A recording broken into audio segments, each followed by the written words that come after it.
Welcome, everybody. This is two EdTech guys take questions and share cool stuff.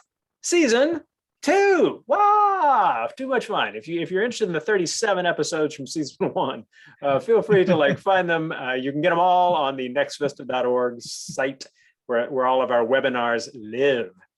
Now, before I go to this next slide, I'm going to anticipate it by turning on captions because that's a cool thing to do. Oh, look at that. He remembered. And we want to thank you. Thank you for joining us. We hope that you're going to learn something cool as a part of this, that you'll have a little bit of fun, that it's kind of one of those moments where you get some professional value, but you also just have a chance to kick back a little bit. So feel free to share your ideas as we go. And if you are Tilly, joining us from Warwickshire in the UK, style points for joining from across the Atlantic. And more style points, of course, to our visitor from Peru, all right, who is on the other side of the equator and such. Tell us a little bit about this, Richard. Oh, freetechforteachers.com. I started this about this time 14 years ago, and I keep on writing blog posts every day about interesting things that I find and how you might use them in your classroom. Check it out, freetechforteachers.com. And I'm Rushton Hurley. I started a little thing in 2005 called Next Vista for Learning. What is that, you ask? It is a library of videos by and for teachers and students everywhere. They are free to use, free to contribute to, free to download from, all for a student audience, all screen content. It's my own little attempt to save the universe from ignorance, one creative video at a time. So that's what nextvista.org is. I hope you will give it a look. You will find videos about academic topics, about communities around the world, about the joy and meaning of service to others, and all sorts of little things. So feel free to check out nextvista.org. Now, so you know, today is September the 9th of September. Why is that important? Because this was the day in 1850 that California was admitted as a state. Kind of cool, right? Additionally, in 1947, first computer bug. A moth actually flew into a machine at Harvard, and that caused some kind of big problem. So if you were wondering about the first computer bug, we're going to call it that one. And then finally, in 1960, English actor Hugh Grant is born. And I figure some of you are like, that's really important, and others like, So anyway, there you go. 3 important facts about the 9th of September, so you know. How's this going to work? Well, the name says it all. Two EdTech guys take questions and share cool stuff. So we're going to start with some questions, part 1. Richard, get us going. What is our first question? Well, before we get to that question, just a quick reminder that this is a recorded session. So make sure you have your mic muted unless you want your kids or dogs to appear in the recording in the background. All right. Because I just heard very lightly someone talking in the background somewhere. So our first question of the day came from Mary, who would like to use several vector graphics from Pixabay. I just want to confirm a couple things. Can I use any of the vector graphics without attribution? Can I share these vector graphics with other teachers at my school, such as within a presentation, for them to use as well? The short answer to that is yes and yes. If you check out Pixabay's terms of service, they actually explicitly state that you do not need to give attribution, but they would really like it if you did.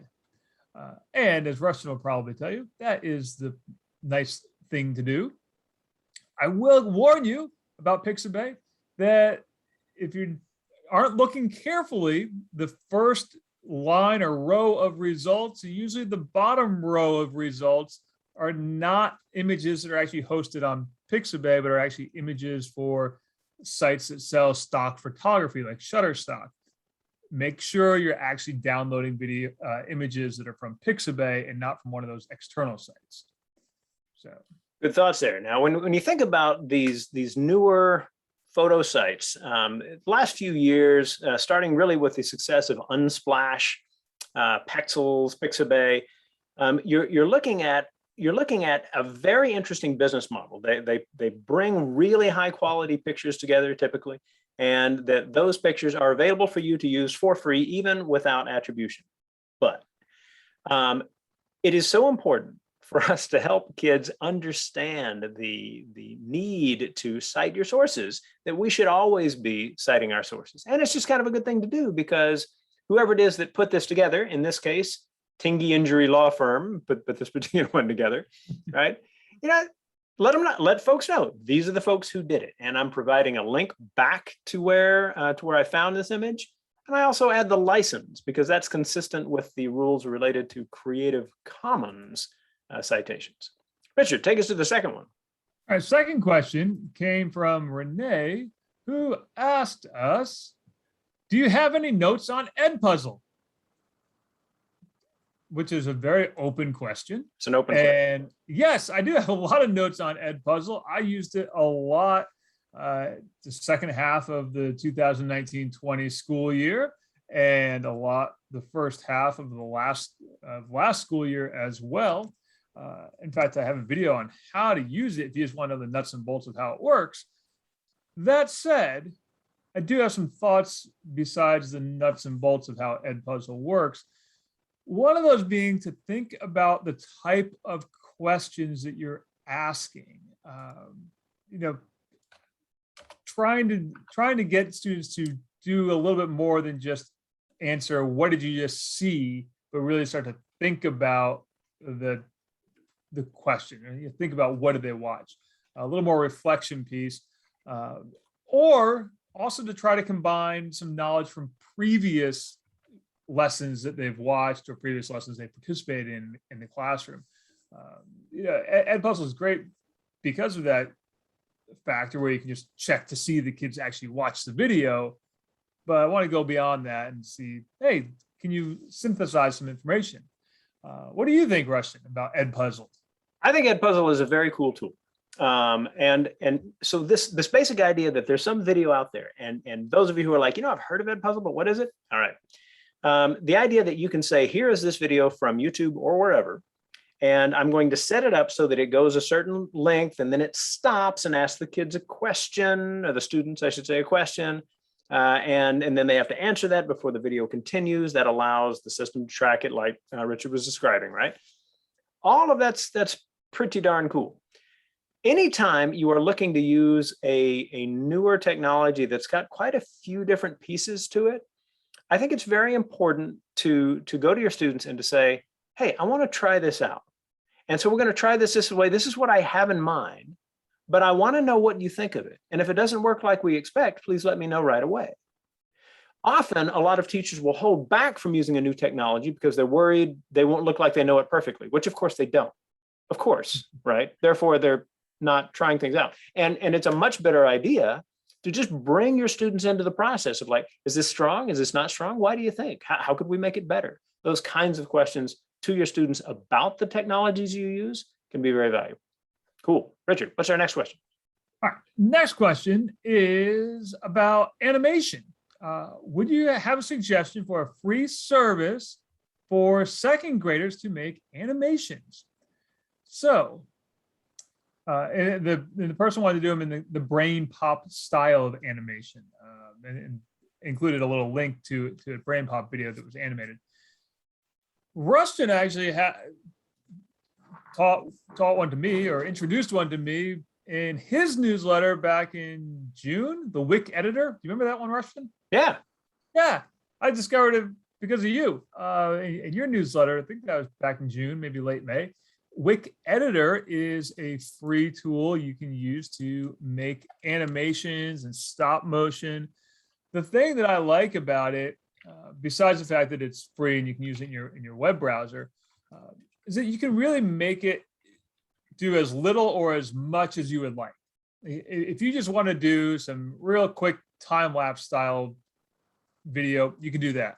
If you want to make a full-fledged animation that's 3 or 4 minutes long with voiceover, you can do that in Wick Editor as well. It all kind of depends on how much time and how much you want to do with it. So you can try Wick Editor, but with second graders, you might run into some roadblocks of just not quite understanding how all of the pieces of a complicated animation tool work. So I also would suggest taking a look at one of my all-time favorite videos from Next Vista for Learning called, do you know the one, Rushton? A Healthy Meal. You know that one? That one. All right. Excellent. Excellent. Excellent. Yeah, A Healthy Meal. So A Healthy Meal is a great model for an animated video that a K through 2 crowd could make, where they used Chatterpix Kids and made a whole bunch of little talking images. And then I think the teacher combined them all in iMovie after each kid had made their own talking image for 10 or 15 seconds. They got all combined in iMovie. So you can take that approach as well. Rushton, you don't have that video handy, do you? Matter of fact, I just put the link in the chat. Oh, you did? Okay, good. That's a super cute video. I've probably shown it to like 10,000 people at this point. I include that pretty much anytime I talk about video projects with kids. Cool. Very cool video. So thinking about having kids of all ages, this applies to your second graders, this applies to your seniors in high school, this applies to your graduate students. Good videos are good because they are well planned, right? And so one of the very best things you can do to help any student out in terms of making a video is to have them focus on, okay, the script. What does the script look like, right? And get them to start putting this together. It's like, well, what visuals do you plan to use, right? And the more that they can kind of put these ideas together and get feedback on their ideas, the stronger their videos are going to be.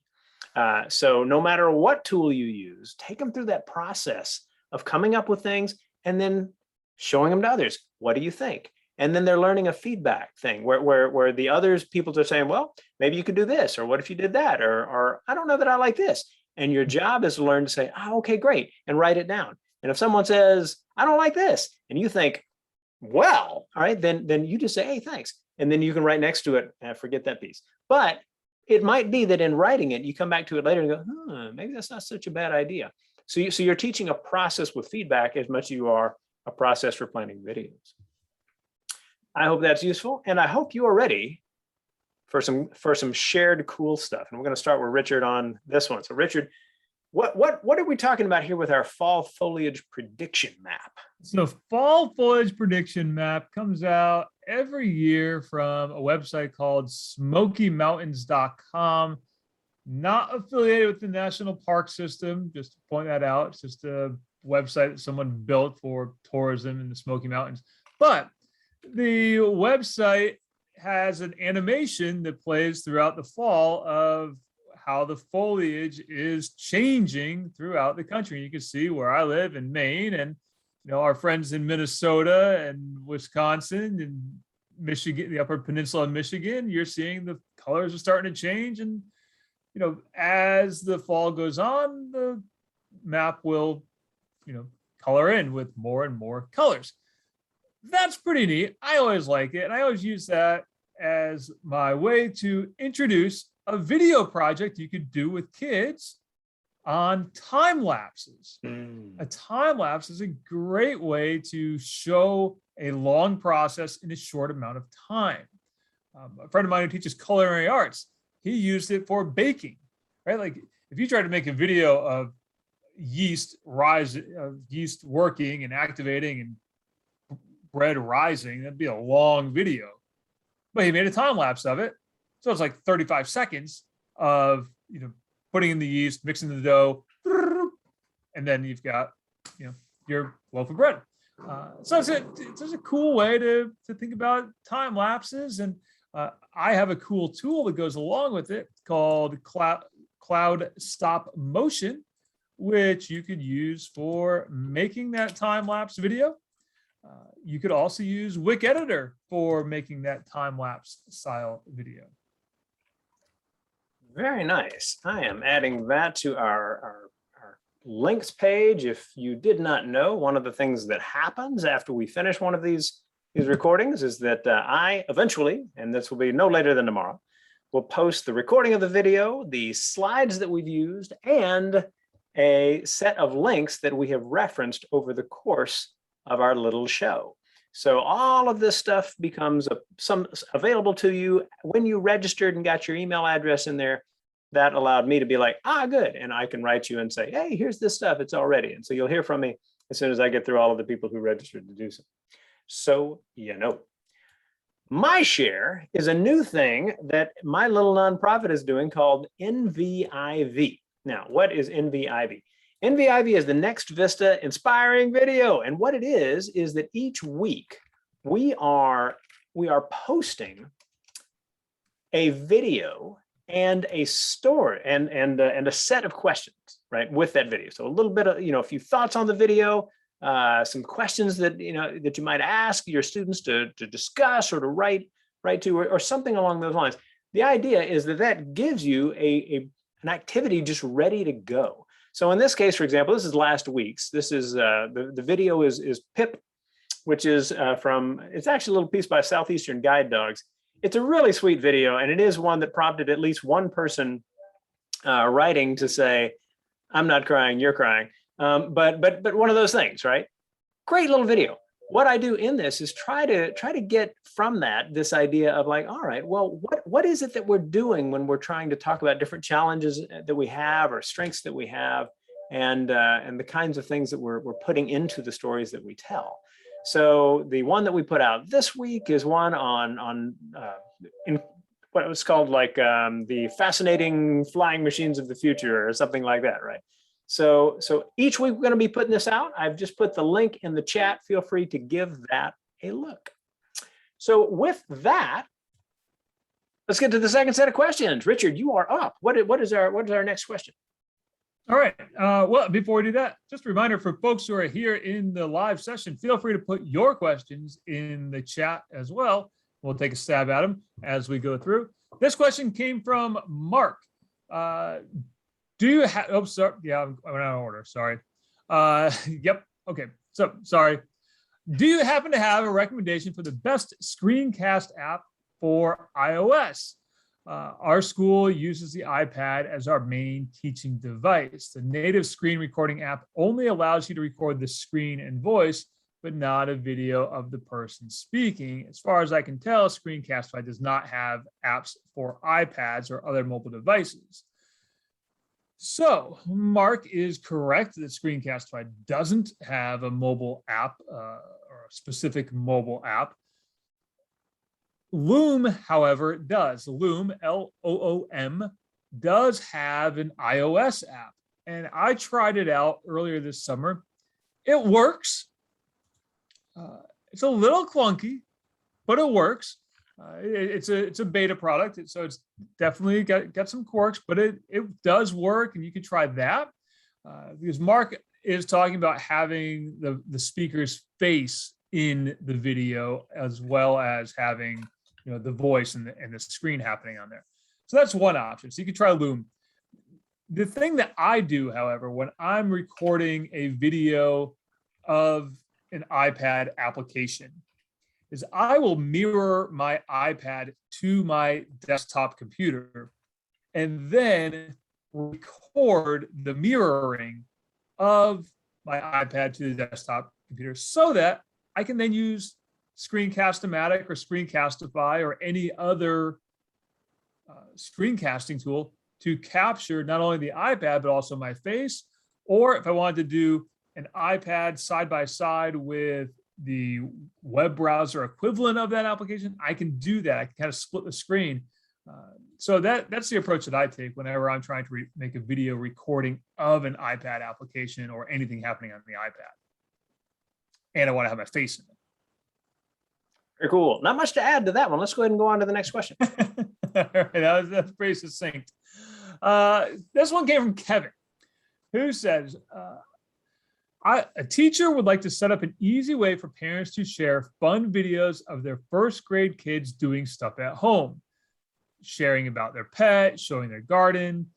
Is there a simple way for parents to share these videos from their phones? Google Drive folders won't work because they require sign-in. So I was thinking maybe a Dropbox folder set up by the teacher.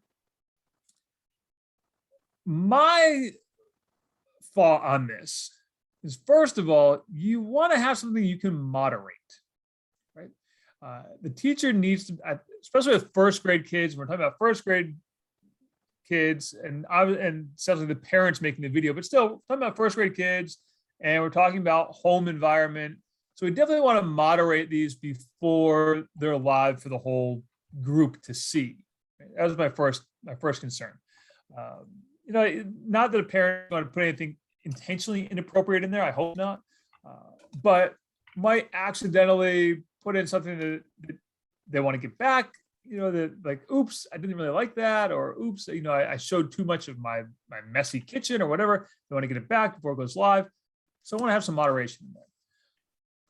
That led me to two solutions.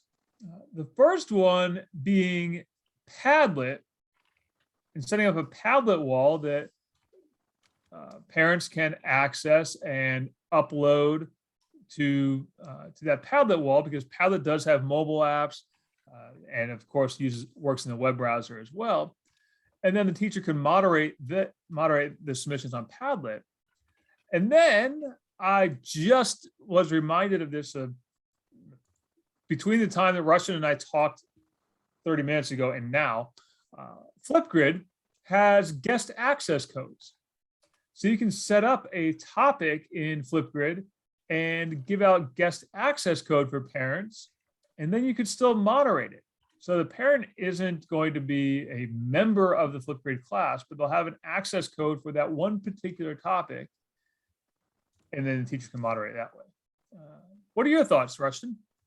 So the basic issue of, you've got some parents who will share this much, other parents who are like that much or not at all, means that you are dealing with some issues that are important related to how the school will see stuff that you share.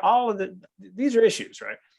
Consequently, another tool that might be one you can use is to, instead of having people send you videos, which just introduce a lot of issues related to, well, you see the sound, why didn't you share my video? The sound was all completely off, or someone said something really interesting. I used a German derivative term in the background, or whatever it might be. And rather than doing that, you could invite parents to simply send you pictures and text, a sentence or two, and then you toss that into Adobe Spark, which you can do really, and you can make really quick videos with Adobe Spark Video.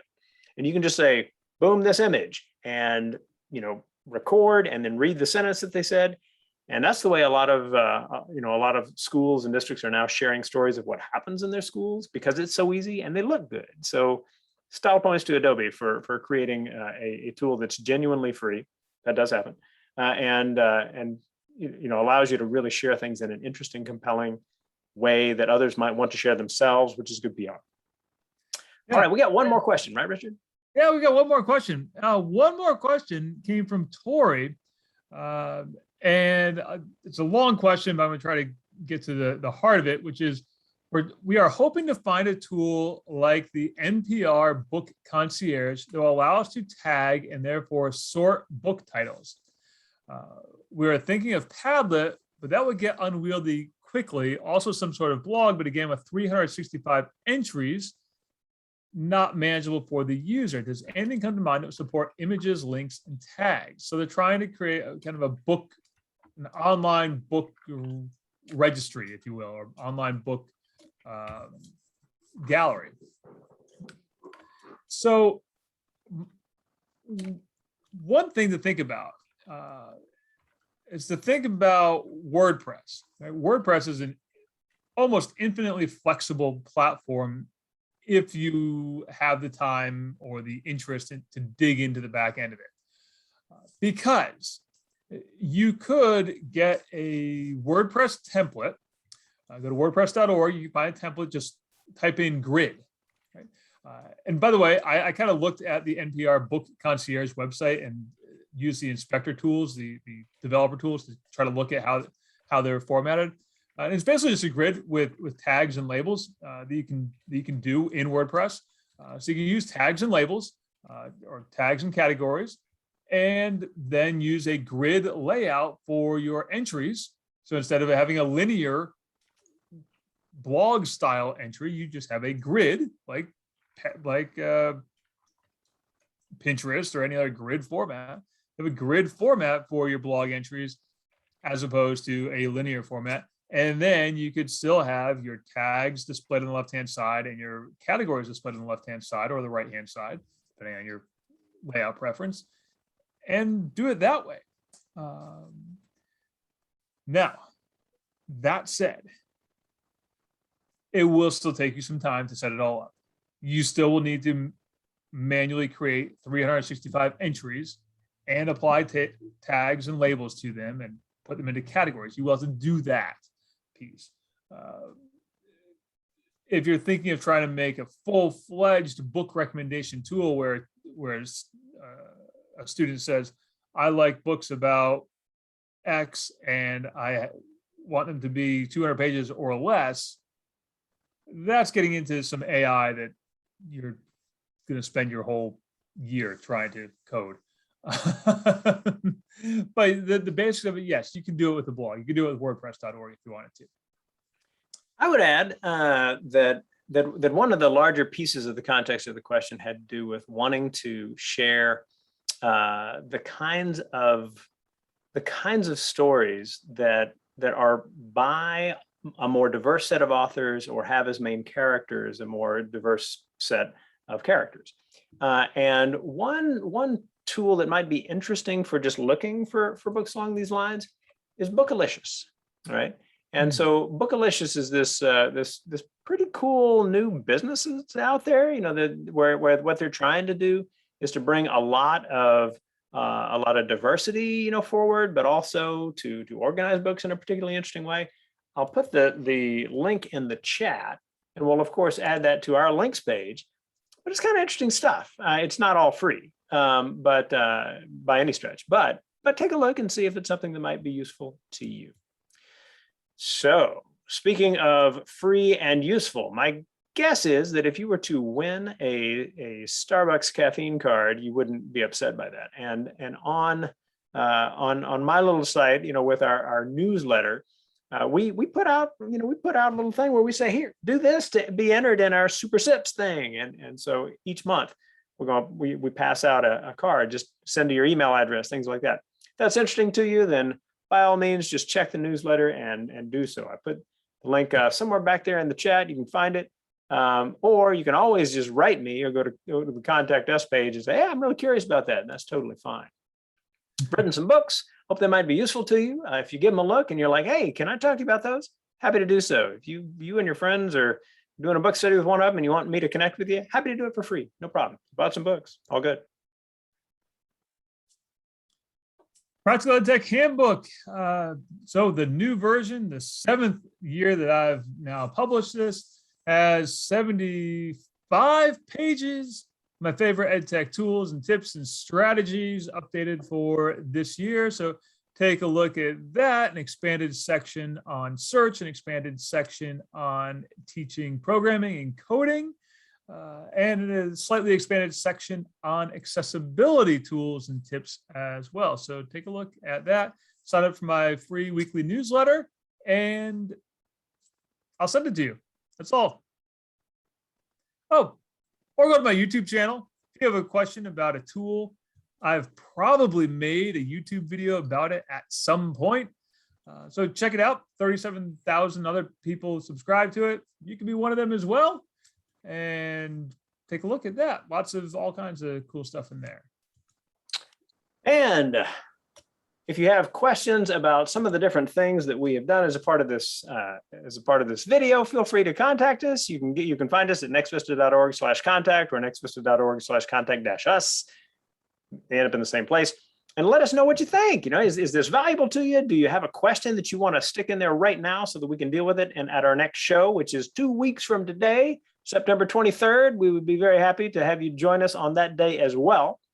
And with that, we're going to stop the recording, but we're going to keep talking to some of you guys for a few minutes. If you want to unmute and to share a question, you'll just need to raise your hand. But for all of you who've been watching this as a recording, thank you very much for taking an interest, and we look forward to getting you back for our next one, September 23rd.